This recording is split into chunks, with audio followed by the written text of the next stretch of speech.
The senators seemed unimpressed. Perhaps it was because they already knew too much, each senator arriving with a fat, orange-colored notebook crammed with classified material about the CIA, all marked top secret. After 5 months of closed-door investigation, of talking in private with intelligence agents and officials, most of the senators now agree with Chairman Frank Church that the CIA has indeed been a rogue elephant out of control. So the testimony of Colby didn't allay the suspicions.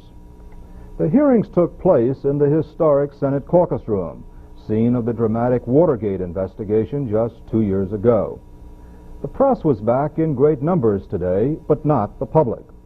There were, in fact, no long lines, and the seats reserved for the audience were at times only 2/3 filled.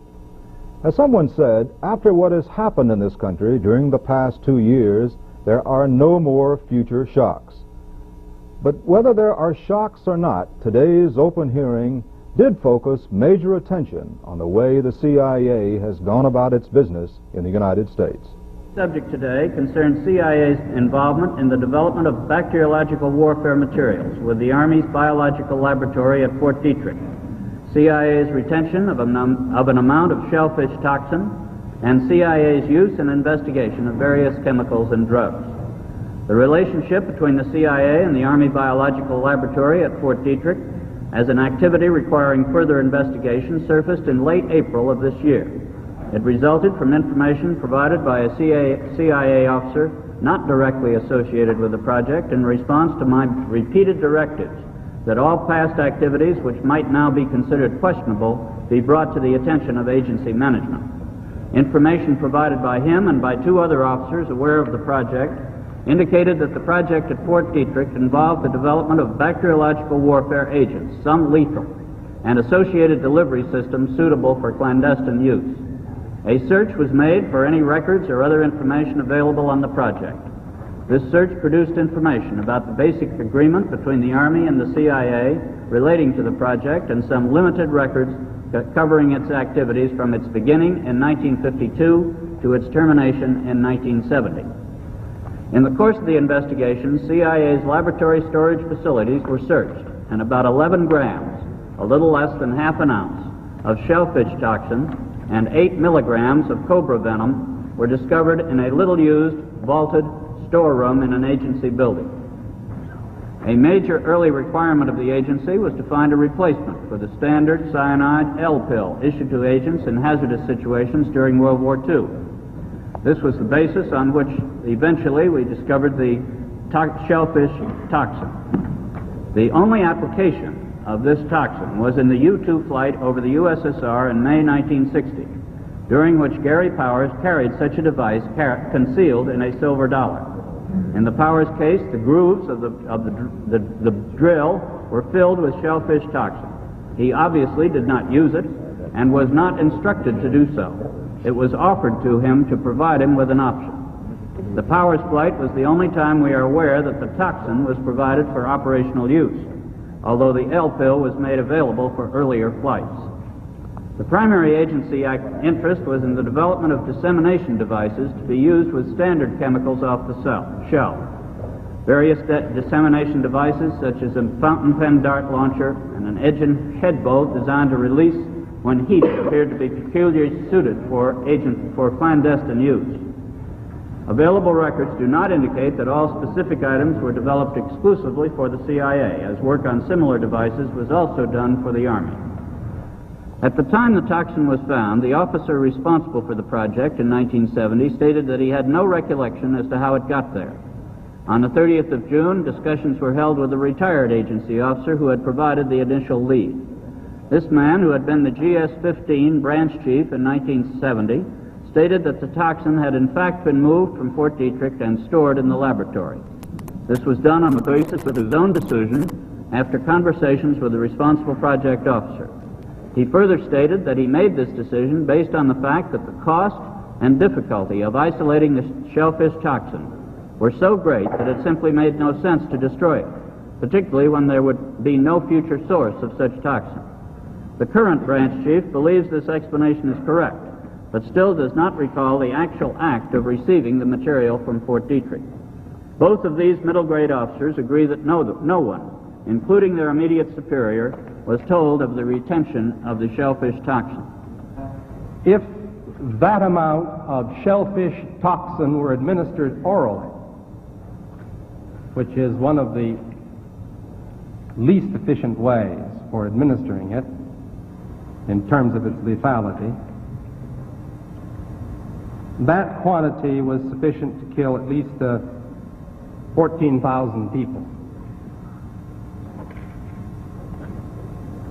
If it were administered with the sophisticated equipment that was found in the laboratory, that quantity would be sufficient to kill a great many more. Estimates vary upwards into the hundreds of thousands. Now, my first question is, why did the agency prepare a shellfish toxin for which there is no practical antidote, which attacks the nervous system and brings on death very quickly? Why did the agency prepare toxins of this character in quantities sufficient to kill many thousands of people? What was the need for that in the first place, long before the presidential order came down to destroy this material? I think the first part of the answer to that question, Mr. Chairman, is the fact that the L pill, which was developed during World War II, does take some time to work and is particularly agonizing to the subject who uses it. Some of the people who would be natural requesters of such a capability for their own protection and the protection of their fellow agents really would not want to face that kind of a fate. But if they could be given an instantaneous one, they would accept that. And that was the thought process behind developing the capability. Now, I cannot explain why that quantity was developed, except that this was a collaboration that we were engaged in with the United States Army, and we did develop this particular weapon, you might say, as a for possible use. When CIA retained the amount that it did, it obviously did it improperly. This quantity and the various devices for administering the toxin that were found in the laboratory certainly make it clear that purely defensive uses were not what the agency was limited to in any way. There were definite offensive uses. In fact, there were dart guns. You mentioned suicides. Well, I don't think a suicide is usually accomplished with a dart, particularly a gun that can place the dart in a human target in such a way that he doesn't even know that he's been hit. There's no question about it. It was also for offensive reasons. No question. Have you brought with you some of those devices which would have enabled the CIA to use this poison for? We have indeed. For killing people?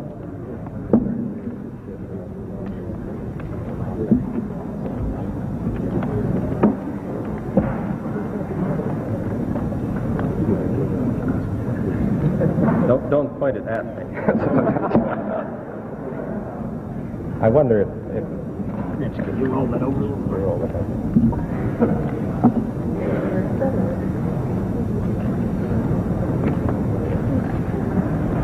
Now, does this pistol fire the dart? Yes, it does, Mr. Chairman. The round thing at the top is obviously the sight.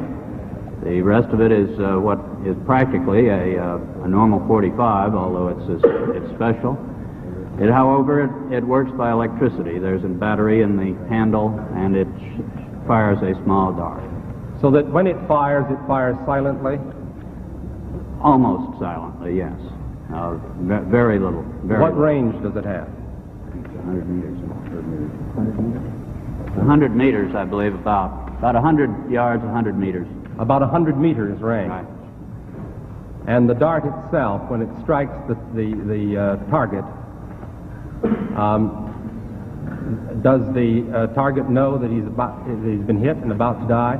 That depends, Mr. Chairman, on the particular dart used. There are different kinds of these flechettes that were used in various weapon systems, and a special one was developed which potentially would be able to enter the target without perception. Without perception? Right. And did you find such darts in the library, in the laboratory? We did.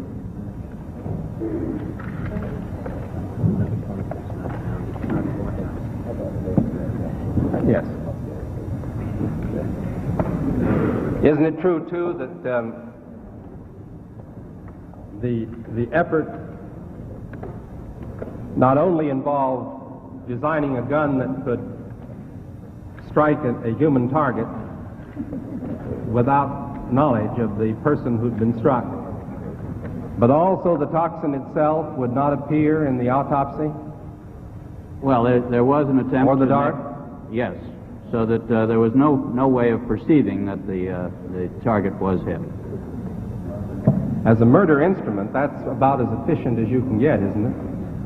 It is a weapon, a very serious weapon. This record seems to disclose an additional concession, namely the lack of accountability, so that we not only have a secret agency, but we have an agency about which there's some question as to its accountability to the authority of the President or to the authority of the National Security Council. The record seems to disclose that there is no presidential or Security Council order in the first place directing the CIA to establish this program at all. Secondly, there appears to be no report by the CIA to higher authority of the existence of these toxins or biological weapons. Thirdly, there seems to be no evidence that those in charge of the CIA inquired of subordinates as to the existence of toxins or biological weapons, or that following the presidential order decreeing the destruction of such toxins, that any formal order went forth within the CIA to require their destruction. Moreover, the record seems to support the notion that it was only by chance that the leadership of the CIA became aware some years later of even the existence of these lethal toxins, which were in violation of a direct presidential order. In short, the record's a mess, and we may never know just exactly what happened. No one has interviewed Gottlieb as to why he destroyed the material or what they contained, the records. No, we have not interviewed him as to the reason. You know what documents he destroyed? We're very unsure as to the total. We do not have an inventory of them. Do you think they might have said who it was authorized the formulation or the retention of this stuff? Do you have any reason to think it might or might not contain that information? In this case, I doubt that it would have very much, because this case indicates, from the evidence we have at hand. Does it say anything, have any reason to think that it might say how, if at all, this material was used in an aggressive way against someone to kill someone? Well, there may well be some of that. When was the documentation destroyed? In 1973. It didn't happen to be destroyed at the same time those tapes at the 1972. CIA. 1972. 1972. When in 1972? In November, I believe it was. In November of 72. Do you have any idea what volume of records were destroyed? I do not know. Do you know who authorized the destruction, if anyone? As I said, there was a memorandum of agreement between the director and Mr. Gottlieb at that time. And the director at that time was? Mr. Helms. Mr. Helms is here in this room, I believe, Mr. Chairman, and I take it we'll have an opportunity to hear from him Mr. today. Helms will be our witness tomorrow morning's hearings. I believe he's the lead-off witness. I won't prolong my opportunity to examine the witness much longer, Mr. Chairman. I understand we're going to try to operate under the 10-minute rule. May I ask you only this other question then in general, Mr. Colby? You've heard of the doctrine of plausible deniability. Yes, and I've rejected it now, Senator. I say that we cannot depend upon that anymore. The question I was going to put to you, is that a phrase of art in the intelligence community? Does it have a separate significance that you understand? It was a rationale used in earlier years. What does it mean? If the United States could deny something and not be clearly demonstrated as having said something falsely, then the United States could do so. In the case of assassinations, in the case of any other of domestic surveillance, in the case of the formulation of poisons, under that previous rationale, would the doctrine of plausible deniability have led the agency to destroy records, to conceal evidence, or to compartmentalize to the point where it would be a committee such as this later would have been unable to establish what really happened? I think the plausible denial concept was used in the sense of international diplomatic relationships. Are you saying by that it would not have applied to the formulation of toxic materials? I would not say that it didn't have anything to do with it at all, but I think that the basic rationale for the doctrine of plausible denial was so that our nation could deny something and not be tagged with it. Colby, can you be absolutely sure that there aren't other vaults containing poison somewhere in this town or in this country or in our possession in some part of the world? I can't be absolutely sure, no, Senator. We obviously are conducting such investigations and have issued such orders as are possible, but I cannot be absolutely sure that some officer somewhere has not sequestered something. Could you, as concisely as possible, state for the committee your understanding of the practice of compartmentalization? Well, the compartmentation practice is merely the strict application of the need-to-know principle. If an employee in the intelligence business needs to know something in order to do his job, then he has a right to the information. But if he does not need to know that particular information, he does not have a right to the information. And if the information is one which is required for large numbers of employees, well, then large numbers of employees will be allowed to know it. If the particular activity is a very sensitive matter and only a very few employees need to know it, then it will be known to only a very few employees. We make a particular effort to keep the identities of our sources and some of our more complicated technical systems restricted very sharply to the people who actually need to work on them, and many of the rest of the people in the agency know nothing about them. Does that need-to-know principle apply in cases of sensitivity to the Director of Central Intelligence? Certainly not. It does not, with one exception. I do not believe I need to know the name of an agent in some foreign country who's serving us at the risk of his life. I know he's there. I know what kind of a person he is, but I do not need to know his actual name, and I have kept that out of my knowledge because I travel and I don't want to know that kind of a thing. But that's the only area that I would apply it to. I am responsible for everything that happens in the agency. I need to know everything that happens in the agency. We've spoken rather extensively here about apparent lack of clear lines of control and authority running downward and commensurate clear lines of responsibility and accountability running upward. To the best of your knowledge, has there been any pervasive non-compliance in the matter of orders from directors from the President or orders from the DCI on the part of subordinates? In other words, has this reached a greater proportion than might even have been revealed here as a result of our discovery of a very, I think, significant instance of insubordination? If indeed it has been pervasive, isn't there a need for much tighter controls at the top?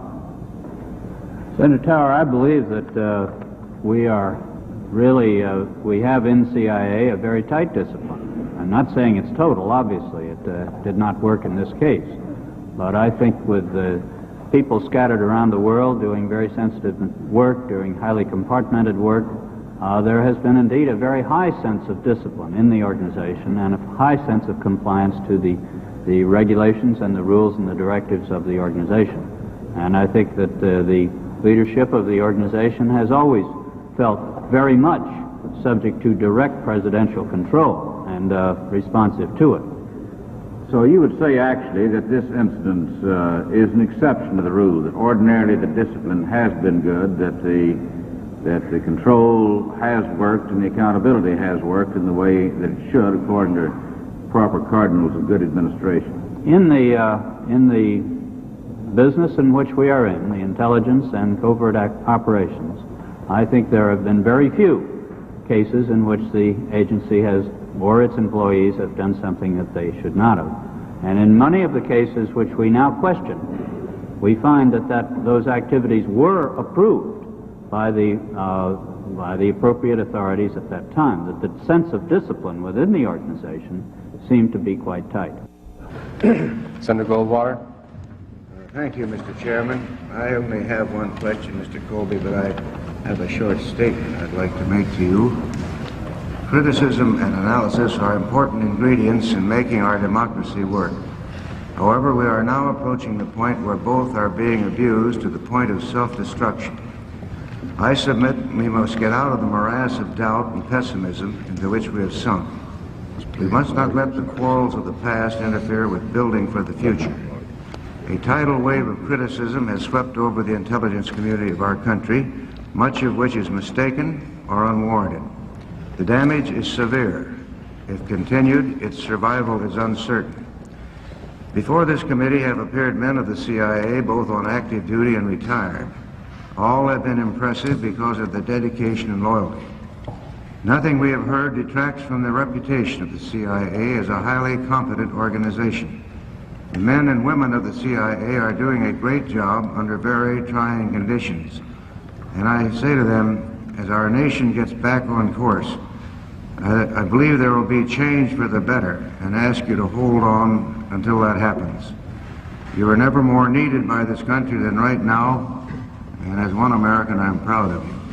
To those young people who may be looking for careers and who have a desire for public service, I can think of no better way to serve your nation than as an intelligence officer. Many skills are required to keep the CIA a useful and productive organization. Continuity is vital to America. Now, Mr. Colby. Senator Goldwater, if I may, on behalf of our employees, thank you for that statement. They are under a lot of pressure these days, and they will appreciate that. Well, the question I have to ask you, have other countries developed bacterial warfare ability? Oh, certainly, Senator. That is one aspect of bacteriological warfare that the President's directive in 1969 and 70 tells CIA to continue, and that is to follow the activities of other nations.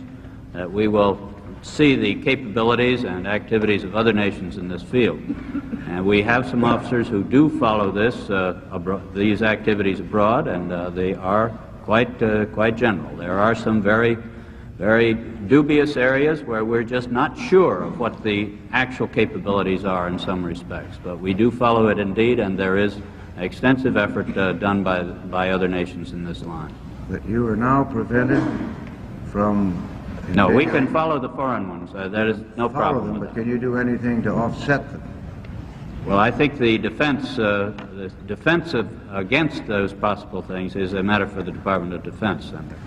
You feel you're safe in that field? Well, I think in collaboration with the Department of Defense and advising the Department of Defense of foreign developments in this area, we are giving them the basis for developing such defensive efforts as we need. Thank you. That's all I have, Mr. Chairman. Thank you, Senator Goldwater. Senator Morgan. Chairman, Mr. Colby, since this is the first public hearing of this committee, I think we should note that we feel, and I certainly feel, that the role played by the Central Intelligence Agency is a very vital one and a very important one. I think the fact that you quoted from President Kennedy, who said that quite often our failures are trumpeted and our successes go unheralded is appropriate here.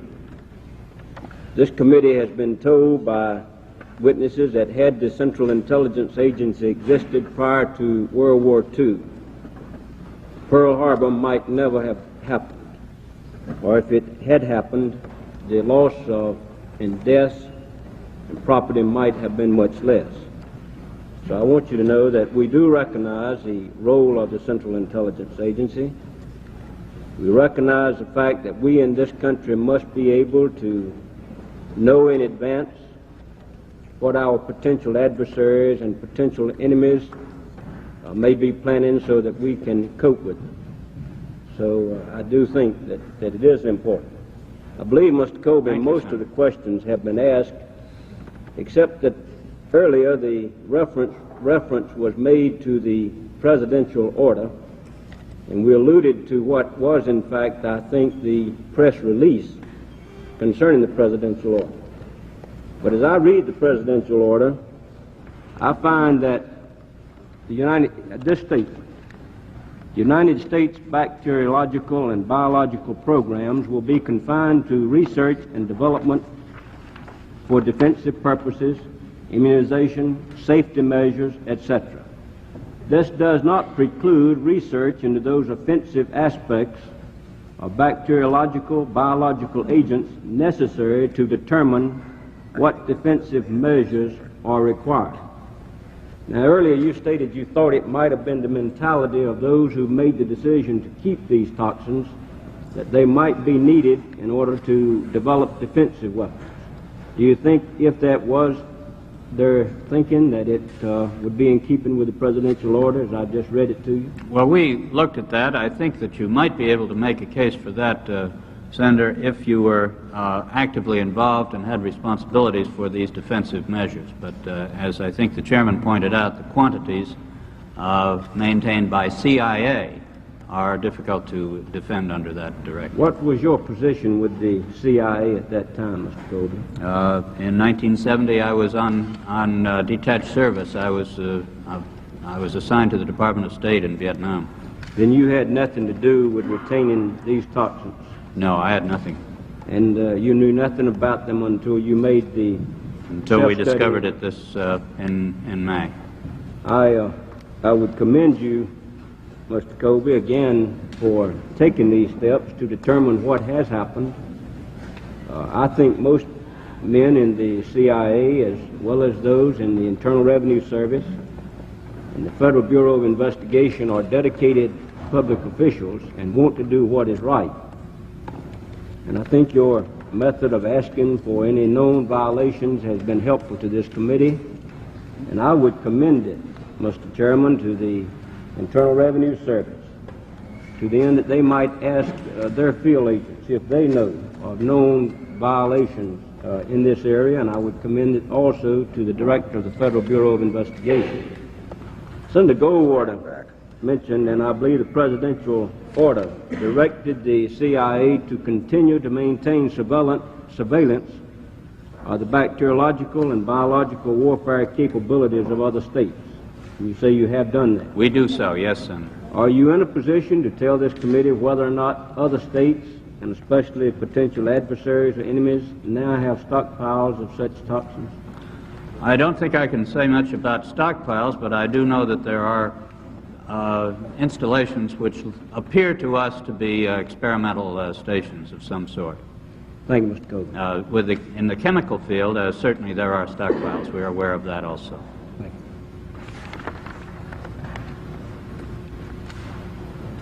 you. I have no further questions. Thank you, Senator. Senator Mathias. Thank you, Mr. Chairman. Mr. Colby, some of America's greatest victories and some of America's greatest defeats have represented failures of intelligence. Trenton and Antietam, Pearl Harbor, I think all illustrate the vital necessity of intelligence. A year ago, just almost exactly a year ago, when Senator Mansfield and I introduced the legislation which has resulted in this investigation, we had that very much in mind. We wanted to be sure that we had the best intelligence system which was available. But I think we also had in mind John Adams' warning that a frequent recurrence to the principles of the Constitution is absolutely necessary to preserve the advantages of liberty and to maintain a free government.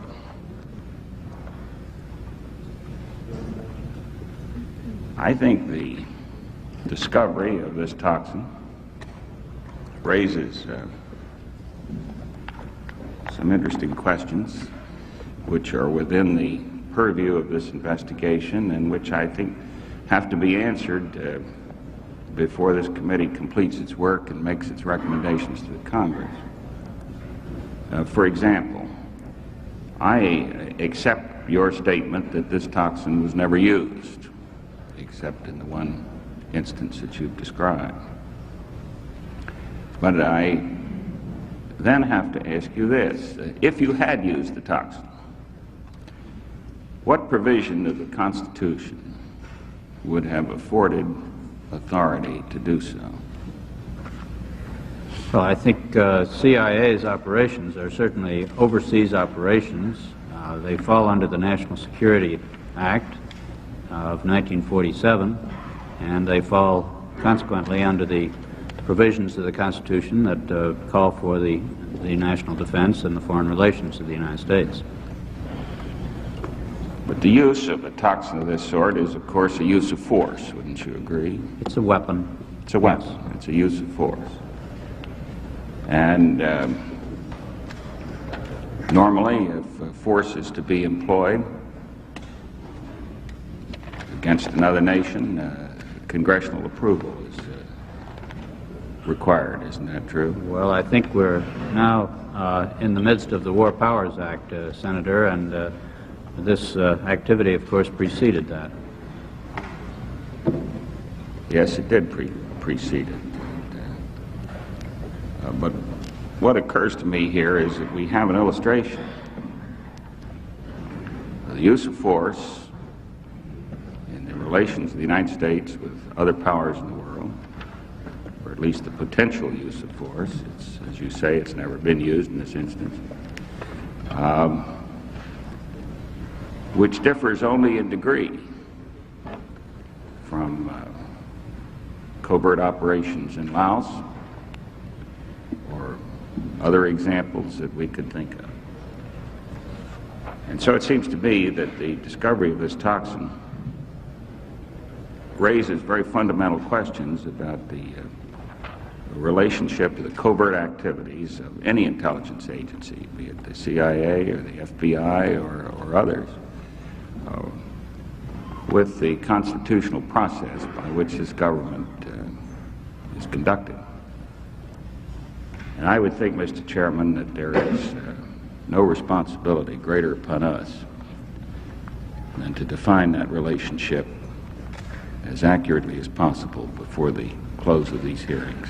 Thank you. It is, of course, contained within the amendment to the Foreign Assistant Act passed last December, which now requires that any activity of CIA other than intelligence gathering abroad shall be found to be important to the national security by the President and shall be reported to the appropriate committees, and that includes 6 committees of the Congress at this time. This is a statutory provision which we are in compliance with. And let me say, Mr. Colby, I agree with you. Let me say that this imposes responsibilities on the Congress that I don't think we've always discharged very well. I can recall members of Congress who recoiled from responsibility of knowing what was happening. Members of Congress who said, "Don't tell me, I don't want to know." I think that is an indictment of the Congress, just as severe as any indictment which is labeled against any of the intelligence community. I wouldn't call it an indictment of the Congress, Senator. I think it rather reflected the general atmosphere and political atmosphere toward intelligence that that was the traditional approach, and I think we Americans are changing that. And this act is an example of that change, as is this committee. I think you're more generous than I'm inclined to be. I can't be that permissive. I don't think climate will excuse what is really a dereliction of duty, and if there had not been that dereliction of duty, perhaps we wouldn't be here today. I must say, Senator Mathias, that I agree fully that we have been victimized by excessive secrecy, not only with respect to the failure of the Congress in the past to exercise proper surveillance over intelligence activities, but also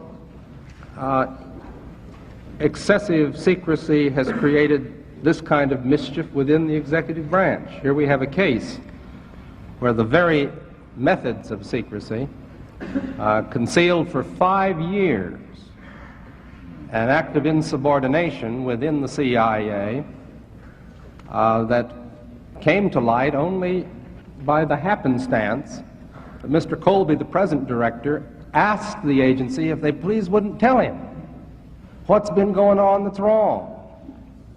And as a result, somebody, knowing something about this, gave him a tip, as a result of which he then conducted an investigation that led to these disclosures. So I believe that the internal workings within the agency itself are a matter that we must look at very closely to be sure that this kind of thing doesn't happen again, if it can be prevented. Excessive secrecy may have victimized this agency as well as the Congress.